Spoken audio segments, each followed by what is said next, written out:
Kung napakatumal ng inyo pong negosyo, ito po mga bossing kong Arinola ang dapat na meron kayo mga bossing.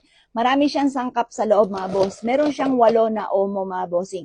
Tapos nilagyan ko rin siya mga bossing ko ng bawang.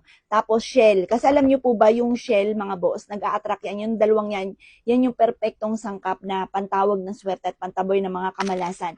Nilagyan ko rin siya ng oranges na pinatuyo mga boss. Kasi ang orange ay sumisimbolo ng kasaganahan.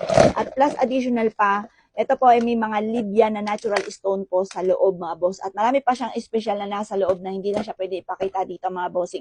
Pero ang dulot nito ay napakaswerte. Halimbawa, kayo po may buena mano. Lagyan nyo siya dyan at bigyan nyo ito ng ingay.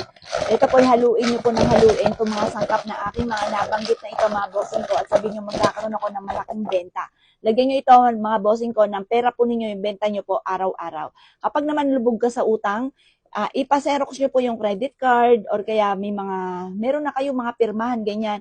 Xerox lamang tapos ilagay ito sa ilalim ng inyo pong higaan. Tapos tuwing umaga, sabihin nyo po, makakabayad ka agad ako sa aking mga pagkakautang. Alas 7 ng umaga, ganun po. Habang pinapaingay-ingay nyo po ito.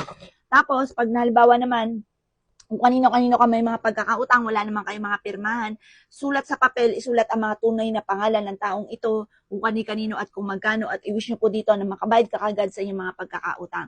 Wala ka namang utang, wala ka rin negosyo, gusto nyo mas maging magaan yung daloy ng swerte, kada magkakaroon ka ng pera, lagay nyo po dito at mag-ingay ka na magkakaroon ako ng maraming pera. Ganon mga bossing ko ha. O siya mga boss, yung gato po namin, pinababa ko ng presyo, ginawa ko na lang siya 350 pesos, pero siksik liglig at umapot, napakarami lalong laman po niya mga bossing. 350 pesos na lamang po siya.